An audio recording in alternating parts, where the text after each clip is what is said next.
With the holidays here, now is the ideal time to make sure your estate plan is properly created and up to date. When it comes to planning, a will is one of your most basic tools. While relying solely on a will is rarely a suitable choice, just about every plan includes this key document in one form or another.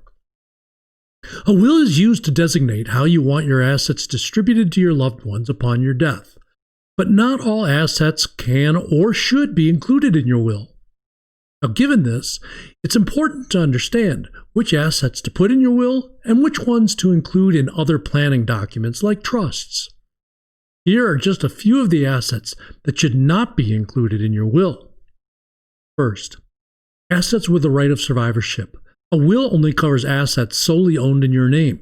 So property held in joint tenancy, tenancy by the entirety, and community property with a right of survivorship automatically pass to the surviving co-owners or co-owner when you die. So leaving your share to someone else in your will, that has no effect.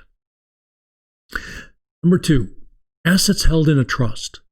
Assets held by a trust automatically pass to the named beneficiary upon your death, or perhaps on your incapacity, and cannot be passed through your will.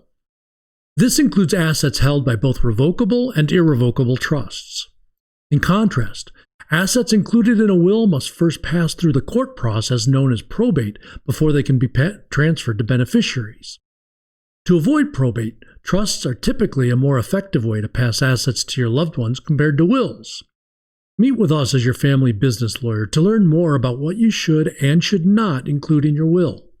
We can help you find the right combination of planning solutions to ensure that your loved ones will always be protected and provided for no matter what happens to you.